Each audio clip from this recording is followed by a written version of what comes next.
Earthy had taken off his toe. And Chowdhury.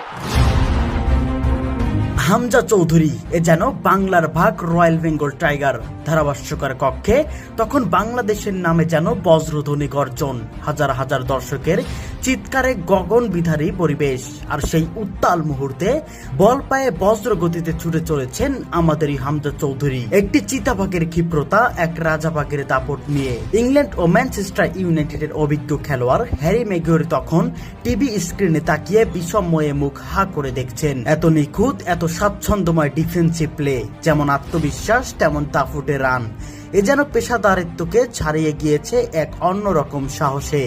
বিস্তারিত রিপোর্টে।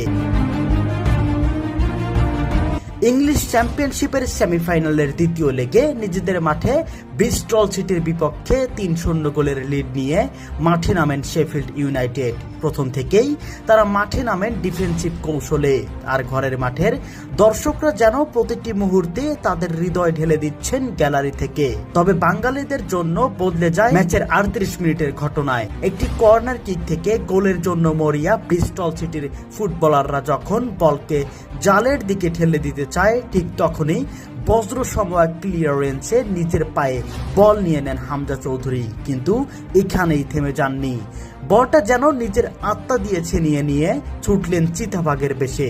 একাই পুরো মাঠ জুড়ে এমন দৌড়, এমন গতি, দর্শকদের চিৎকার তখন কানে তালা ধরিয়ে দেয়। ধারাভাষ্যকার হয়তো তখন বলতে বাধ্য, এ তো রয়্যাল বেঙ্গল টাইগারের দৌড়।